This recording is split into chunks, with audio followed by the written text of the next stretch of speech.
Polígonos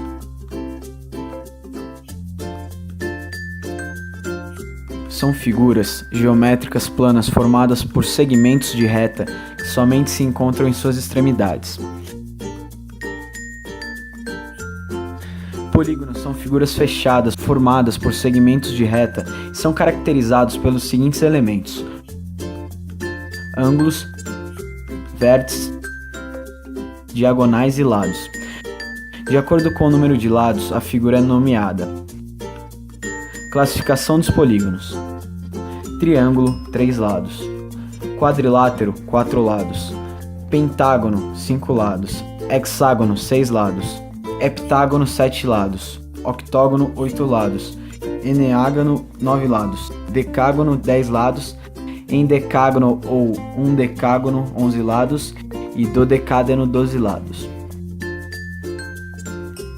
Polígonos convexos e não convexos. Se os ângulos do polígono forem menores que 180 graus, ele será convexo. Caso tenha um ângulo com medida maior que 180 graus, ele será não convexo ou côncavo. A soma dos ângulos internos de qualquer polígono depende do número de lados.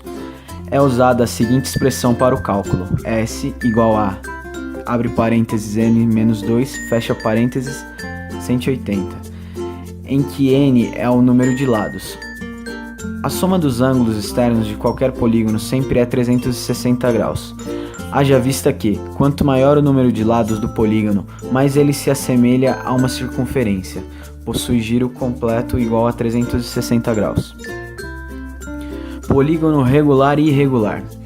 Todo polígono regular possui os lados e os ângulos com medidas iguais. Alguns exemplos de polígonos regulares: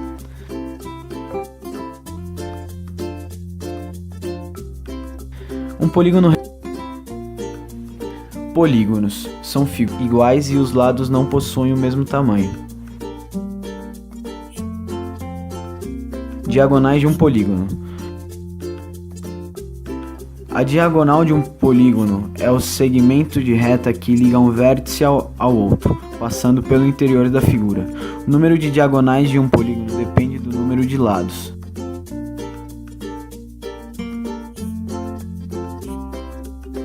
E pode ser calculado pela expressão D igual a N, abre parênteses, N menos 3, fecha parênteses, sobre 2. Neste Natal, as luzes vão piscar na sua garagem. Feirão iluminado Polígono. Touro com desconto na negociação. Mais taxa de 0,99, mais R$4.000 em bônus na troca. Mas acelere, é só até 23 de dezembro.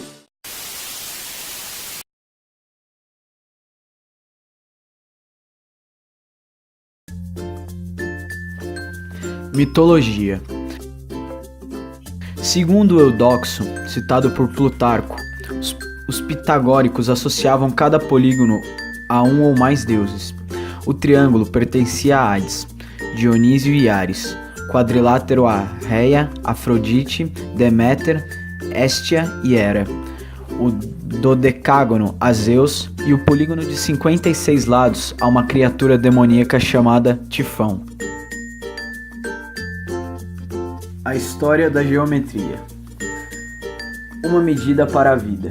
As origens da geometria, do grego medir a terra, parecem coincidir com as necessidades do dia a dia.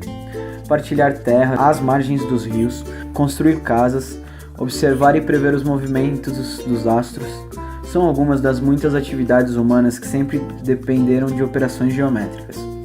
Documentos sobre as antigas civilizações egípcias e babilônica comprovam bons conhecimentos do assunto, geralmente ligados à astrologia. Na Grécia, porém, é que o gênio de grandes matemáticos lhe deu forma definitiva. Dos gregos anteriores a Euclides, Arquimedes e Apolônio, consta apenas o fragmento de um trabalho de Hipócrates e o resumo feito por Próclo ao comentar os elementos de Euclides, obra que data do século V a.C. Refere-se a Tales de Mileto como introdutor da geometria na Grécia, por importação do Egito. Pitágoras deu nome a um importante teorema sobre o triângulo retângulo, que inaugurou um novo conceito de demonstração matemática. Mas enquanto a escola pitagórica do século 6 a.C. constituía uma espécie de seita filosófica que envolvia em mistérios seus conhecimentos. Os elementos de Euclides representam a introdução de um método consistente que contribui há mais de 20 séculos para o progresso das ciências.